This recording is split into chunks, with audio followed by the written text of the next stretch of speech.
Okay guys, I'm just going to give a quick example so you'll know how to complete this assignment. Let's read the directions. You have $40 to spend on N gallons of gas that costs $3.25 per gallon. Determine whether each of the following is an expression or an equation using the structure. Give an interpretation of the practical meaning of each. Okay, remember this. The difference in an expression and an equation is an equal sign. If you see an equal sign, then it's an equation. Okay, and let's look at what the directions said in the very first sentence. N represents the gallons of gas, so the number of gallons.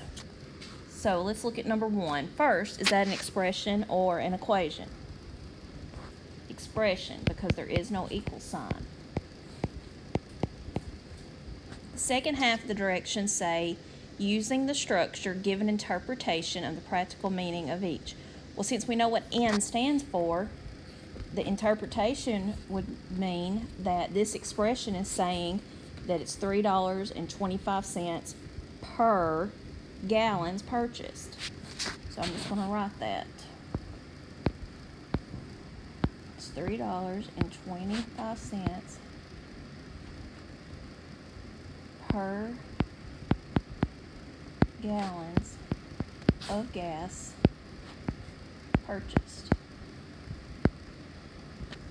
Okay guys, that's all this activity is wanting you to do. Determine if it's an expression or an equation, and then write a practical interpretation of each one. Let me know if you need anything.